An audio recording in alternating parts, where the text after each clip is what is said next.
আসসালামু আলাইকুম এভরিওয়ান, ঈদ মোবারক সবাইকে। ঈদের সারাদিন আমার কেমন কাটলো আর সারাদিন আমি কি করলাম সব কিছুই আজকে শেয়ার করব তোমাদের সাথে। জানতে হলে কিন্তু অবশ্যই সম্পূর্ণ ভিডিওটা দেখতে হবে। সকালে ঘুম থেকে উঠতে একটু দেরি হয়ে গেছে, তাই হাত মুখ ধুয়েই দৌড় দিলাম গরু কাটা দেখতে। এই তো এদিকে দাদা ছুরি নিয়ে রেডি, আমার ছোট বোন সাজুগুজু করেছে। আমি কিছুই করি নাই, কারণ আমার ঘুম থেকে উঠতে অলরেডি লেট। এই তো এদিকে দাদা আমাদের কোরবানির গরুটা নিয়ে আসতেছিল। আসলে কোরবানি নিয়ে আমাদের মনে কত খুশি, তাই না? আল্লাহ ভালো জানেন যে গরুর মনে কি চলে। এই তো আমাদের বাড়ির সামনে একটা খোলা জায়গায়, এখানে সবারই গরু ছাগল কোরবানি করা হয়। তো আমাদের গরুটা এখানে এনে বেঁধে রেখেছে। আমি বারবার যাচ্ছিলাম, মানে ট্রাই করতেছিলাম যে ওর সাথে একটা ছবি উঠবো, একটু দাঁড়াবো, কিন্তু শেষ অবধি আমার সে সাহস হয় নাই। পরে আমি ওখান থেকে সরে আসছি যে না বাবা, দরকার নাই, আমার গরুর গুতা খাওয়ারও ইচ্ছা নাই, আমার ছবিও তোলা লাগবে না। তো আশেপাশে চারদিকে শুধু কোরবানির প্রস্তুতি নেওয়া হচ্ছে, গর্ত করা হচ্ছে। আমি ঘুরে ঘুরে সব দেখছিলাম। এখানে সব ম্যাক্সিমাম লোকই আমার বাড়ির, আমার বাবা চাচা ভাই সব আত্মীয় স্বজন। আসলে বাবার বাড়ির ঈদ একটু আলাদা মজার। বিয়ের পর থেকে আমি সব ঈদ শ্বশুর বাড়িতেই করি। আমার হাজব্যান্ডও এবার ছুটি পায়নি, আর এদিকে আব্বু আম্মুর কথা হলো এবার ঈদ আমাদের সাথেই করতে হবে। সো আমি আর শ্বশুর বাড়ি যাই নাই, এবারের ঈদটা বাবা মার সাথেই করব। এই তো এদিকে ফার্স্ট একটা ছাগল জবাই করা হয়ে গেছে, অন্যদিকে গরু জবাইয়ের প্রস্তুতি নেওয়া হচ্ছে। ও আরও একটা কথা বলি, শুধু কালো গরুটা নাই, সাদা গরুটাও কিন্তু আমাদের। এই গরুটা বেশ শান্ত ছিল, ওকে বাঁধতে খুব একটা ঝামেলা হয় নাই তেমন কোনো। কিন্তু কালো গরুটা যে এত দৌড়ানি দিছে সবাইকে, প্রায় 3-4 বার সে ছুটে ছুটে গেছে আর তাকে ধরে এনে বেঁধে রাখতে হয়েছে। গরু যে খুব আহামরি বড় তা না, বাট ওর শক্তি অনেক বেশি। এদিকে আমার ভাগ্নি গোসল করে চলে এসেছে, সেও আমার মতো দেরি করে ঘুম থেকে উঠেছে, তাই সব কিছু লেট। এই তো এবার পালা আমাদের কালো গরুটা জবাই করার। এই তো এদিকে আমার চাচাতো বোন আমার আব্বুর কোলে বসে দুষ্টামি করতেছিল। দেখেন, বললাম না কালো গরুটা অনেক দুষ্ট। ও বারবার দৌড়ায় দৌড়ায় চলে যাচ্ছিল, ওকে এতগুলা মানুষ মিলে ধরতেছিল, ও অনেক হয়রানি করছে সবাইকে। আসলে মৃত্যু ভয় কার নাই, ওরা প্রাণী হইলেও, ওরা গরু হইলেও তো ওরা বুঝে যে আসলে ওদের এখন কি করা হবে। এই জন্য বারবার পালানোর চেষ্টা করতেছিল। আমি গরু জবাই করা আসলে দেখতে পারি না, আমার কেমন যেন লাগে, আমি লাস্ট মুহূর্তে ওখান থেকে সরে যাই। আমি কোনো দিনও গরুর গলায় ছুরি দেওয়া, গরুর গলা কাটা, এটা আমি আসলে কখনোই দেখি নাই। আমি এই মুহূর্তে যেই ছুরিটা ধরে অমনি আমি ওখান থেকে দৌড়াই। আজকে কিন্তু আমি মাংসও কাটবো। আব্বু বলতেছিল যেহেতু মানুষ অনেক কম, সবাইকে কিন্তু কাজ করতে হবে, না হলে হবে না। আমরাও আন্ডা বাচ্চারা খুশিতে খুশিতে কাজ করার জন্য রেডি হয়ে গেছিলাম। এদিকে ভাবলাম একটু খামার থেকে ঘুরে আসি। খামারে পিছন দরজা দিয়ে ভিতরে গেলাম। আসলে খামারে আসার সাথে সাথে কালাচানের কথা অনেক মনে পড়ে গেল। কালাচান এত বড় ছিল যে কালাচান ছাড়া গোয়ালটা একদম ফাঁকা হয়ে গেছে, ঘরটাই মনে হয় খালি। এতগুলা গরু আছে তারপরেও মনে হয় যে গোয়াল খালি হয়ে গেছে। আমার ছোট বোন পিচ্চি মানুষ, ও কালাচানের কথা বললে কান্না করে ফেলে। আসলে পশুর প্রতি যে মানুষের মায়া, কেমন একটা অদ্ভুত মায়া। এই তো এদিকে গরুর চামড়া ছেলা হয়ে গেছে, হাড্ডি মাংস সব আলাদা করে দিয়েছে। আমরাও সবাই বসে গেছি মাংস কাটার জন্য। সব আন্ডা বাচ্চাদেরও বসায় দিছি যে যেটুক কাজ করবি ওইটুকুই তাড়াতাড়ি হবে। এটা আমার চাচা।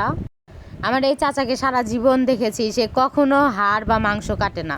বেছে বেছে করতো কি কলিজা আর তেলগুলো কাটতো, মানে যে কাজ করতে আরাম সেটা করতো। কিন্তু বেচারা এবার এমন বিপদে পড়ছে, আমার যে চাচা সবসময় হাড় কোবায় কাটে সে নাই, এখন তার ঘাড়ে দায়িত্ব পড়ছে, সে বিপদে পড়ে কাজ করতেছে। তো আমি বারবার বলতেছি, তুমি যে সারা জীবন শুধু কাজে ফাঁকি দিছো, এই জন্য আজকে সব কাজ তোমার করা লাগতেছে। তো যাই হোক, আমাদের বাড়ির সবাই অনেক ফ্রেন্ডলি, সবাই সবার কাজে হেল্প করে।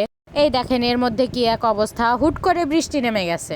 বৃষ্টি নামা দেখে তো আমরা কোনো রকম মাংসগুলা নিয়ে একদম দৌড়াইছি, সবাই যার যার মতো কোনো রকম সেভ করতে পারছি। কিন্তু এই গরুটার মাংস আর তারা বাড়িতে নিতে পারে নাই। বৃষ্টির মধ্যে লাস্টে পলিথিন ধরে রেখে ওরা মাংস নিয়ে নিয়ে বাড়িতে যাচ্ছিল। এই যে এখানে আমাদের শুধু গরুর মাথা কাটা বাকি আছে, এই সময় বৃষ্টি নামছে তো মাথাটা পলিথিন দিয়ে ঢেকে রাখছে, বৃষ্টি থামলে কিছু একটা করা যাবে। এদিকে ওদের মাংসটা একদম বৃষ্টিতে ভিজে যাচ্ছিল, মানে ভেসে যাচ্ছিল, এরকম অবস্থা, এত জোরে বৃষ্টি নামছে। বুঝি না, প্রত্যেক বছর কোরবানি ঈদেই মানে দেখা যায় বৃষ্টি নামবেই। বৃষ্টি আল্লাহর রহমত, হয়তো আল্লাহ খুশি হয়, কোরবানি কবুল করে, তার কারণে বৃষ্টি নামে। কিন্তু আমাদের কাজে ব্যাঘাত হয়, তো এই জন্য আমরা বিরক্ত হই। এই তো বৃষ্টির মধ্যে আমি একটু রং ঢং করছিলাম। আমার তো বৃষ্টি অনেক ভালো লাগে, কিন্তু ভিজলে আমার জ্বর ঠান্ডা লাগবে মাস্ট। তো আমি ভিজতে নিচ্ছি, তো আপু বলতেছে ভিজলে আর তোরে ভিডিও করে দিব না, তাহলে ফোন রেখে দিলাম। বললাম নাও, ভিজবো না আমি আর, চলো বাড়িতে যাই। দেখেন কত জোরে বৃষ্টি নামছে, এই বৃষ্টির মধ্যে বেচারাদের মাংসগুলা ধুয়ে যাচ্ছে, এরকম একটা অবস্থা, ভেসে যাচ্ছে একদম। তো আমি ভাবলাম বাড়িতে যাই একটু, এই বৃষ্টির মধ্যে আর বাইরে থেকে কি করব। বৃষ্টি শেষের অবস্থাটা আপনাদের দেখাই। দেখেন যাদের মাংস বাইরে ছিল তাদের মাংসর কি একটা অবস্থা, একদম কাগজের উপর কাদা টাদা দিয়ে মাংসর অবস্থা খুবই নাজেহাল। এই তো আপনাদের বললাম না যে গরুর মাথাটা কাটা বাদ ছিল, তো এটা আমার চাচা আর এক ভাইয়া হচ্ছে কাটতেছিল। তো আমি ওদের বারবার জুম্মুন কষাই বলে বলে খেপাচ্ছিলাম। বললাম যে তোমাদের নামে হচ্ছে অনলাইনে বিজ্ঞাপন দিব, যে নেক্সট ইয়ার যাদের কষাই লাগবে তারা আমাকে মেসেজ দিও, এই কষাইগুলো তোমাদের বাড়িতে পাঠিয়ে দিব। কাদাময় ঈদ, কি আর বলবো, সবার কাজ করতে অনেক বেশি কষ্ট হচ্ছিল। এমনিতে গরম, বৃষ্টি নামায় একটুও গরম কমে নাই, শুধু কাজের ব্যাঘাত ঘটছে এই আর কি। এই তো এদিকে আমার ছোট বোন অনেক দুষ্টামি করতেছিল, তো ওকে আমি কোলে নিয়ে বসেছিলাম যে দুষ্টামি করো না, কাদার মধ্যে পড়ে যাবা। সে তো জোরে জোরে দৌড়ায়। এই দেখেন যে মাংসগুলো কাদায় হচ্ছে মেখে গেছিল, সেগুলো আবার পানি দিয়ে ধোয়া হচ্ছে। কি যে একটা নাজেহাল অবস্থা। বৃষ্টিটা যদি আর 30 মিনিটস পরে নামে তাইলে আর এই ঝামেলাটা হয় না, মানুষ বিপদেও পড়ে না। এই দেখেন চামড়া ব্যবসায়ীরা এদিকে চামড়া কিনতে চলে আসছে। দেন এদিকে একটু মাংস ভাগাভাগির কাজ চলছিল, আমি বসে বসে দেখতেছিলাম। আমার মতো তোমরা কে কে আজকের দিনে মাংস কাটছো অবশ্যই কিন্তু কমেন্ট করে জানাবা। এই তো এদিকে আমার দাদা বসে গেছে পাড়া প্রতিবেশী আত্মীয় স্বজনের জন্য মাংস প্যাকেট করতে। তোমাদের সাথে একটা সুন্দর জিনিস শেয়ার করি। ঈদ মোবারক লেখা এই পলি ব্যাগগুলো কিন্তু অনেক সুন্দর, তাই না? তোমাদের যদি কারোর কাস্টমাইজ পলি ব্যাগ লাগে তাহলে পলি প্যাকার ফেসবুক পেজে অর্ডার করতে পারো।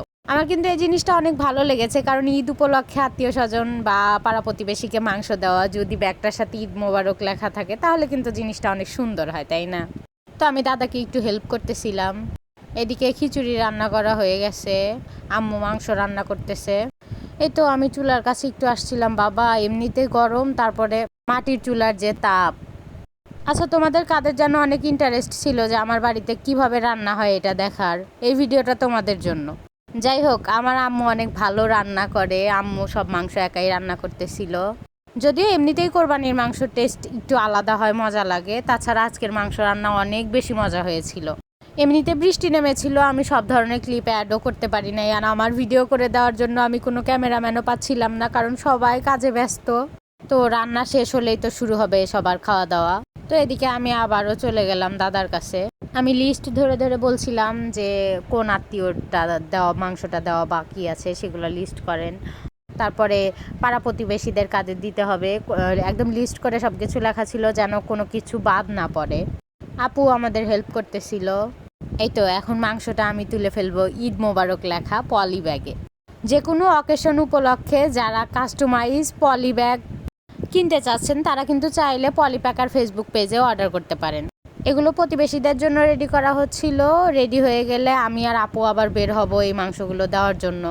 সবসময় এই কাজগুলো আমরা দুই বোনই করি, বেশ আনন্দ লাগে আমার এই কাজ করতে। যদিও বিশ্বাস করেন এখন পা ব্যথায় মরে যাচ্ছি, তবুও মজা। এই কাদা বৃষ্টির মধ্যে মাংস বিলি করতেছি। তো বাড়িতে এসে দেখলাম রান্না হয়ে গেছে, কিন্তু ওই সময় খাওয়া আর হয়নি, কারণ মেহমান অলরেডি চলে এসেছিল, তাদের খেতে দিতে হবে। তো সবাইকে খাওয়াচ্ছিলাম, এই সময় কোনো ভিডিও ক্লিপ আর আমি নিতে পারি নাই। এদিকে আব্বু আর দাদা বাইরের আত্মীয় স্বজন সবার প্যাকেটগুলো রেডি করতেছিল, এগুলো এরপর আর কোনো ভিডিও ক্লিপ আমি নিতে পারি না। ঈদের সারাদিনের কাজ শেষ করে খাওয়া দাওয়া করে মাত্র গোসল করে আসলাম, সন্ধ্যা 6টা বাজে। তো আমার একটা গিফট এসেছে, ভাবলাম যে গিফটের প্যাকেট খুলে আর ভিডিওটা একটু তোমাদের সাথে শেয়ার করি। যদিও গিফটটা ঈদের আগে পাওয়ার কথা, কিন্তু আমার কাছে পৌঁছাতে পৌঁছাতে ঈদের দিন হয়ে গেছে, তবে আমি ঈদের দিন হাতে পেয়েছি। আচ্ছা দেখি প্যাকেটে কি আছে। ওয়াও, অনেক সুন্দর একটা কালারের শাড়ি।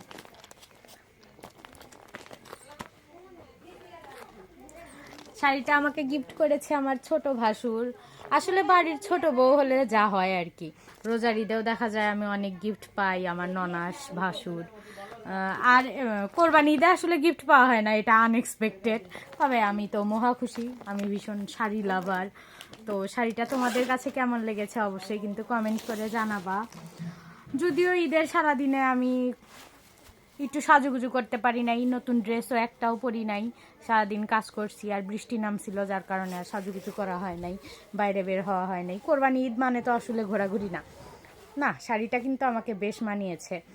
তো যাই হোক, সব কিছু মিলিয়ে ঈদের দিনটা আমার বেশ ভালোই কেটেছে।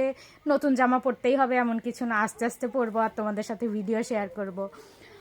তোমাদের ঈদ কেমন কেটেছে অবশ্যই কিন্তু কমেন্ট করে জানাবা। সবাই ভালো থেকো। এই তো আজকের মতো বিদায় নিচ্ছি। আমার ব্লগটা কেমন লাগলো অবশ্যই কিন্তু কমেন্ট করে জানাবা। আল্লাহ হাফেজ।